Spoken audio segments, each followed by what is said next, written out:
ஆழ்ந்து ஸ்லோகத்தை கேளுங்க. சித்தாத்யந்தக கிருதிர் நாஸ்தி மமாந்தர் பாவயேத் இதி விகல்பானாம் அபாவேன விகல்பை ருஜிதோ பவேத். ஆழ்ந்து கேளுங்க. எங்கெங்கெல்லாம் உங்களுக்குள் குறை உணர்வு இருக்கிறதோ அந்த நிகழ்ச்சியை எல்லாம் மீண்டும் வாழ்ந்து பார்த்தல். நல்லா புரிஞ்சுங்க, நினைத்து பார்த்தல் அல்ல,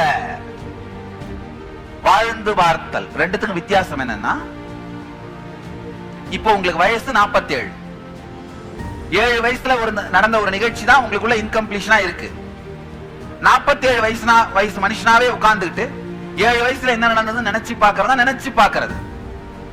ஆனா 47 வயசு இருக்கிற உங்க பர்சனாலிட்டியை மறந்துட்டு தொடர்ச்சி எரிஞ்சிட்டு 7 வயசு சிறுவனாவே மாறி அப்ப எப்படி இருந்தீங்களோ அதே புத்திசாலித்தனம், அதே எண்ணம், அதே அளவு மன வளர்ச்சி, அதே அளவு உடல் வளர்ச்சி, அதே அளவு அறிவு, அந்த சூழ்நிலைக்கே போய் 7 வயது சிறுவனாகவே மாறி வாழ்ந்து பார்த்தல். அதுதான் கம்ப்ளீஷன்.